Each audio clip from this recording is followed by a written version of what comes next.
Kyle here from allmediareviews.blogspot.com, here to talk about the Warpaint album Radiate Like This. I don't have all the, I don't have the self-titled, but I of course purchased 2 copies of their last record. So Warpaint, all-female band they're from I think Southern California. I'm pretty sure. They've had connections with the Red Hot Chili Peppers and some other bands, but anyway, the Mars Volta I think it was.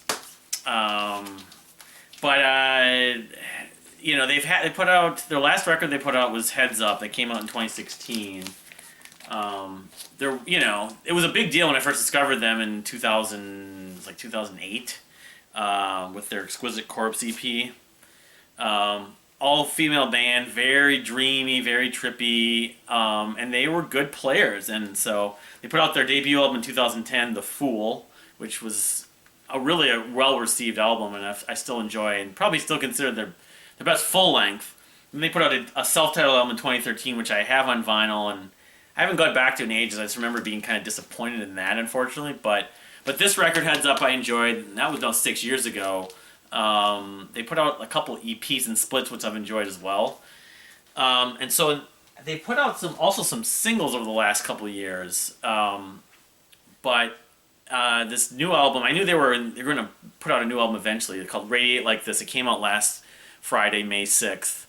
And, I mean, it's weird. For one thing, those singles that they released before this year, I think it was, which I was just looking on Spotify, Empty, Lilies, and Paralyzed, didn't end up on the record at all.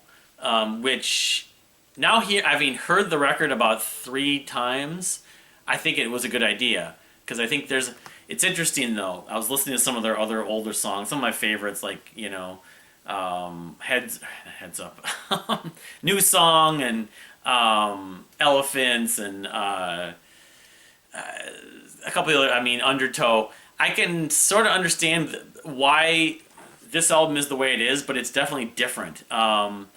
It's a more subdued, especially in the vocal approach, more subtle, subdued, dreamy, well, not so dreamy, more dreamy, but the vocal style is definitely more relaxed, more calming, I guess you could say, in some ways.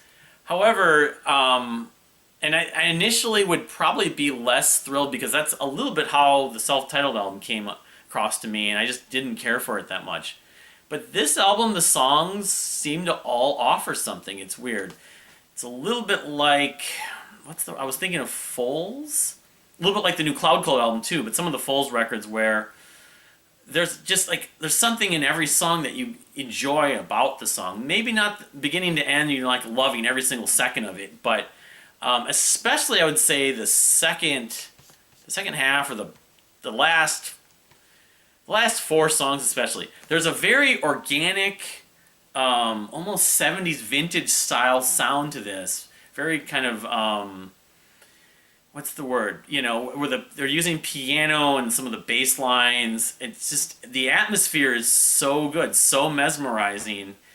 Songs like Proof, Altar, and Melting, those 3. And even the last track, Send Nudes, which sounds initially, the first couple minutes, is just like singer-songwriter, you know, is it Teresa or one of the other members, just with a guitar, but it has some of those extra elements if you just, you know, you listen to the whole song is about midway through, where they go into kind of dream mode with like it's not a mellotron, but it's like, oh man, it's so good. It just captures a great mood and feeling. It's almost therapy music. The whole record really is like that.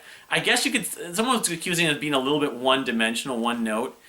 I can understand that, but I think it works. It's not a long record. This is only like 40 minutes long, something like that. Champion, the opening track, is a standout as well. Stevie, one of the singles they released ahead of time, is good. I mean, you know, I don't know in the long run if this is going to be a record that's going to be just, I'm going to be attached to it, but it's a little like a few other records that I've heard this year where there's reason to go back to listen to them at some point because they're just well-crafted songs, and there's just, there's nothing, they don't overstay their welcome. They're just, I don't know, I mean, Hard to tell you, Stevie. I mean, lyrically, I'm not getting into lyrics yet. I have to pick up a physical copy soon too. I own every Warpaint record, so I don't know why I wouldn't pick this one up. So, yeah, a good big thumbs up. In fact, between this and the Purism Revolution record that came on Friday, and even Grimace, this might be my favorite. So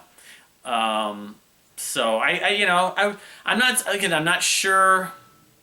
In the long run, it's not very like the energy is sort of mid tempo. Everything is slower mid tempo. So from a sort of get me up, get me going kind of, there's not a lot of heavy or not heavy, but not a lot of energetic rock on here. There's some moments that they get it, but you listen to New Song, and New Song has a very good flow and energy to it. This album is more just kind of chill, but in a very kind of hypnotic way that just is well done. I mean, the vocals, again, I think that's the criticism of this could be, well, the vocal style is kind of, I don't know if they're listening to Billie Eilish or something like that. It's definitely more down, down in terms of energy. They're not like sounding like they're on drugs, but it's very kind of relaxing at times, or there's some vocal harmonies on a few of these songs though that are very hard to sort of ignore or appreciate. I can't remember which song it was. Trouble, maybe?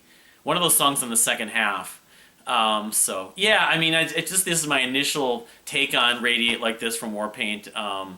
But I still want them to tour with The Warning, but the two would be kind of polar opposites, but they might be a good match. I bet you some of the Warning girls would probably, I don't know if they've ever heard Warpaint, but it would be interesting to see the two of them together. But anyway, have you heard the new Warpaint album, Radiate Like This?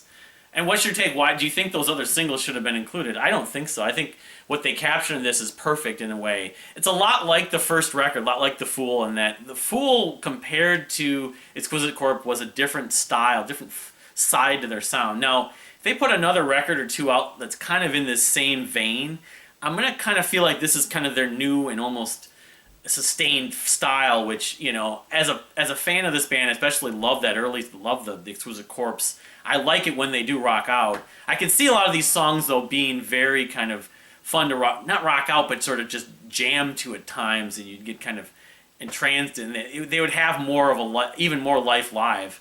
I don't know when I'm going to see them. It's been a number of years, but hopefully soon. So, but anyway, thank you for watching. Please subscribe, and I'll see you next time.